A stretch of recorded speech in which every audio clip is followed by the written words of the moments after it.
Toyota Light Ace 7K engine. 7K ba to? 5K 5K lang siguro to, no?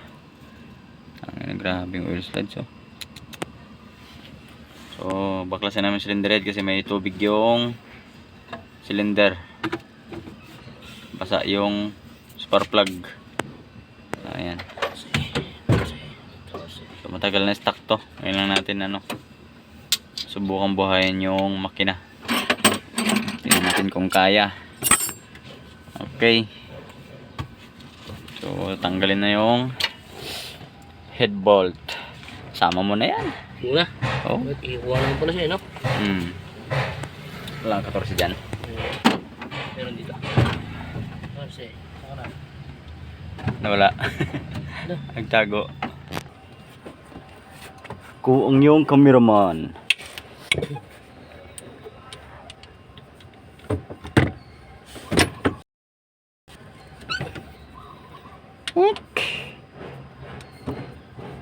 Hindi kaya.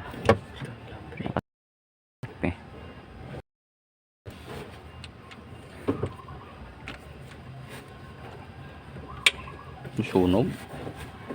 Wow. Tigas to. Ito matigas. Grabe ng yan.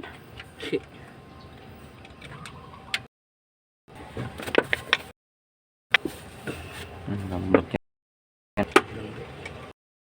Klasin muna namin. Tingnan namin kung ano ang naging problema.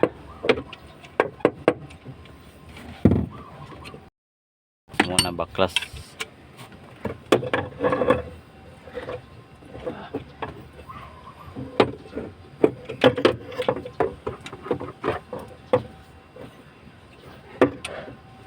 Okay, sige. Luwag.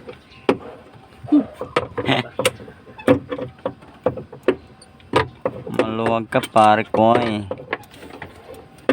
Kasama ba kaya hindi shitty na yan? Hindi na siguro, no? Hindi na. Kasi hindi naman siya katapat dito eh.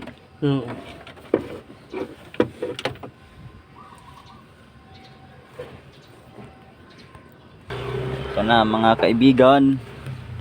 Natanggal na. Grabe yung langis nito. Tutong na tutong. Grabe naman to. Grabe ba? Grabe ba? Parang parehas lang naman yung Mar. Parehas lang yung lubog. Pares lang. Hindi kanina nakaangat yan. 2, 3, 4, 7, 8. O sa gasket lang. Parehas lang, no?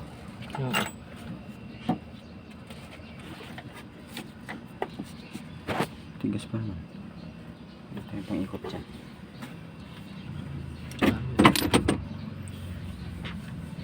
Yup, baliktad. Yup. Yan. Parehas lang. Pares lang. Nag-foods pa. Dali siya. Hindi, lubog na. Lubog talaga. Pantay na itong isa, yun. Konting-konti, ano. Ano to? Ayan. Tubig? Gasket na iwan. Tubig yan dyan. Lubog, no? Ito yung basahan. Yan ako sa akin. Tuloy na yung overhaul to. Kasi yung oil na yan, oh, yan. Pag i-flashing namin yan at hindi kami magbabaklas ng oil pan, sigurado yan. Sayang lang yung pagod. Katok. Si babara yan dun sa strainer ng oil pickup. Kaya babara yan. Wala nang mahigop ulit na oil. Okay. So, baklasin. Baba namin dito, natin hugutin sa taas na lang. So tanggal na. Ito na, ibaba na namin. So ito yung dahilan bakit namin binaba, no? Interest kanina, wala siyang compression kasi yan yung kanyang cam follower. Ayan, no? Ayaw na siyang gumalaw. Di tulad nitong iba, oh. Ayan. Kahit barado siya pero naiikot. Ayan, no? Yan. Yan, naiikot siya. Okay. Pero ito, ayan o, ayaw. Stack up na. Tapos yung wheel sludge na to, ayan o. Isipin mo pag yan ang bumara sa ano mo, oil pickup strainer. Tapos na top overhaul na namin doon. Wala din. Kakatok din yan. So kinalabuksan na namin. Tapos dito sa cylinder head nya, ayan, makikita nyo naman yung ano, yung mga rocker arm.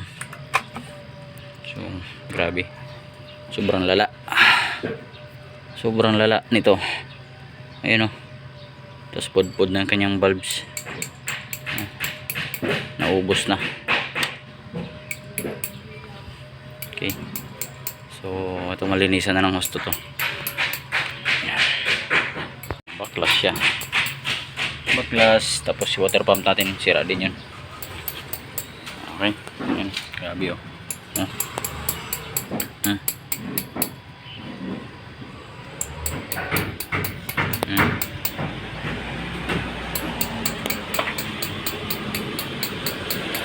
Grabe.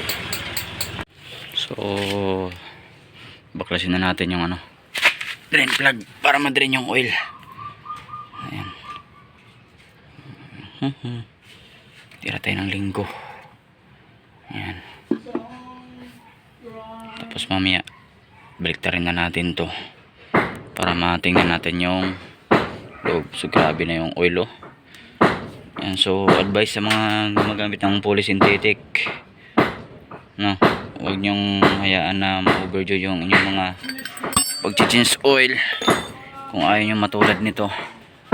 Ayan. So grabe na yung oil nyan, oh. Tapos yung ano nya, lost thread pa, drain plug, meron siyang nilagay na teflon. Okay, so didrain lang natin. Tingnan natin kung gano'n kadumi yung ilalim mamaya pag nabuksan natin. Tapos masilip na rin natin yung bearing kung standard pa. Okay. Opya, hindi na tumama. Oy, paakyat nga daw niya yan. Ayan. Nakalimutan niya siguro sabihin sa'yo ka. Baklas na. So grabe. So ito yung sinasabi ko na ano, ito. Tulad nito, napunta na sa ilalim. Ayan, oh. Kapal niyan. Oh. May mga water base dyan eh. Diba? Tapos pag umandar yung makina nyo, hihigop to ng langis dito. Itong strainer na to hanggang sa mapuno yan. Mapunta lahat yan dyan, ganyan. Oh. So pag napunta yan dyan, lahat dyan, matakpa na buo yan. O ang mangyayari yan, hindi na makakahigop ng oil. So pag hindi nakahigop ng oil yan, goodbye na yung makina nyo. So common to sa mga ano, sa mga 5K, 7K, kung mga ganito. Yung sa umaga is maganda yung andar nya, pero kapag ka nagamit mo ng matagal, mainit na siya, umiingay yung kanyang timing chain. So doon kasi mag-uumpisa na mahina na yung higop niya dito. Hindi niya na masusuplayan lahat. Tapos pag tinignan nyo yung ibabaw nun sa valve cover, inyong mga cylinder head is kukunti na lang yung umakit na oil. So ito yan. Ito ang dahilan yan. Isa sa, ito yung pinakaunang dahilan ng ano, pag-ingay ng timing chain. Pangalawa, yung inyong mga bearing. So kung maluwag na inyong mga bearing ng main sa crankshaft bearing, so pag mainit na, maingay na rin yung andar nun. So isipin mo gaano kadami yan, no? Ayan, no? Kapal yan. Ayan, no? Yan ang mapupunta dyan.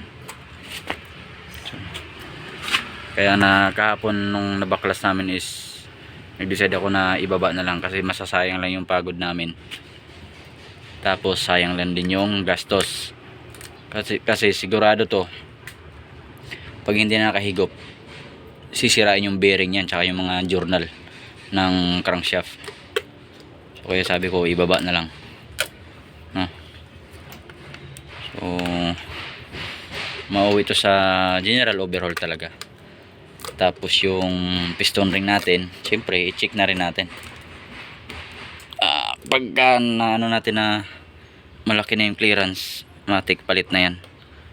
Papalitan na natin ng piston ring. Tapos susukatin natin yung bore kung kaya pa ng standard, no? Ito dumikit, total malutong naman na to yung gasket, sisirain na rin natin yan. Ayan o, hindi na obra to ibalik. Babakjab lang tayo dito. Basura na natin para hindi tayo magbakjab. Basura na agad. Okay, ayan, tanggal na. Tapos tanggalin na itong oil pickup strainer, tanggalin to. Okay, yan. So nabaklas na natin yung 4 na piston. So ayan sila. So ang good news dito is standard pa lahat. Tapos walang tama yung mga ano natin, mga journal. So linis lang to. Tapos kabit ng panibagong bearing, piston ring. So goods na ulit. Okay, so ganito na lang muna. At lilinisin pa namin to. Then magpabili tayo ng overhauling gasket, no? Overhauling gasket para palitan natin lahat ng gasket nito. Oil seal, dalawa, harap likod. Tapos mga valve seal, head gasket, crankcase gasket. Ayan na. So palitan na rin natin to, tanggalin na rin natin tong kanyang timing cover para malinis buo. At yung buong ano nalilinisan natin ito, buong internal. Okay, so yun, hanggang dito na lang muna.